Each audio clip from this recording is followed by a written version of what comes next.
अस्सलामुअलैकुम दोस्तों, welcome back to our channel find Urdu.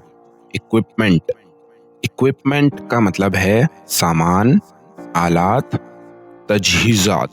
Equipment का मतलब है वो तमाम टूल्स, मशीन्स या चीज़ें जो किसी काम को अंजाम देने के लिए इस्तेमाल होती हैं।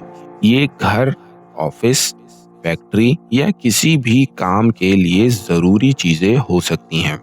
मिसाल के तौर पर स्पोर्ट्स के लिए अलग इक्विपमेंट्स होता है और कंस्ट्रक्शन के लिए अलग। The hospital bought new medical equipment. Hospital ने नए तिब्बी आलात खरीद लिए। तो दोस्तों, इक्विपमेंट का मतलब है आलात या सामान जो किसी काम के लिए ज़रूरी हो। उम्मीद है अब आपको इक्विपमेंट का मतलब समझ में आ गया होगा। मिलते हैं नेक्स्ट वीडियो में। शुक्रिया।